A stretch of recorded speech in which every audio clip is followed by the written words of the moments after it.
Hey, RezaieStrong followers, Salim Rezaie here. I've been doing a lot of learning theories this week, and the next one I think I'm going to tackle is what's the path to awesome? The concept here is deliberate practice.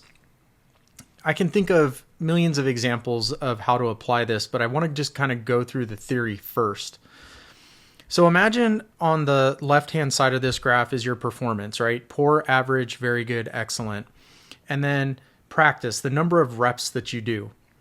Now, there's this myth out there that if you practice something 10,000 times, mindless repetition basically, with no feedback, that you'll become a master or you'll become excellent at it.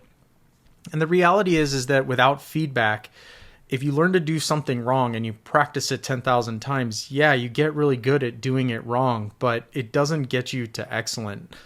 I think about this in terms of playing tennis. When I was a kid, I had a coach.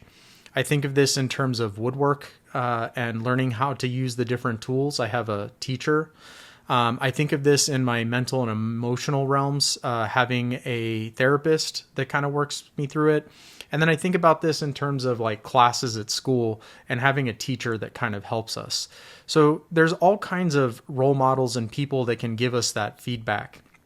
And that's really what deliberate practice is. It's that as you continue to do those reps, as you practice these things, there is somebody who's giving you feedback, which is allowing you to make little tweaks and modifications. And through those little tweaks and modifications and corrections from mistakes that you make, you kind of eventually get to a point of excellence in whatever it is that you're doing.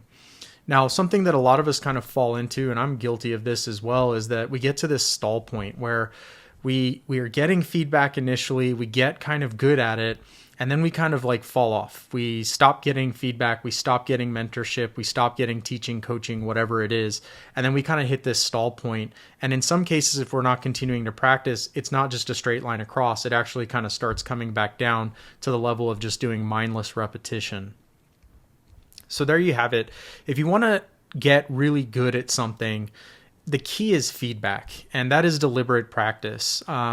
In medicine, I have to do a lot of procedures in patients. And when I was a resident and a med student, I definitely had somebody looking over my shoulders, and we did simulation labs where I was able to practice these procedures, and I was getting continuous feedback until I felt comfortable enough that it was time that I could start doing those procedures on patients. Now, certainly, nobody wants somebody who's just learning a procedure to just start doing it on them. And so it wasn't something that I could just do on my own. I needed feedback. And so that's the concept here. The path to awesome is going to be deliberate practice. Let me know your thoughts, comments, and questions. Thank you for tuning in, and until next time.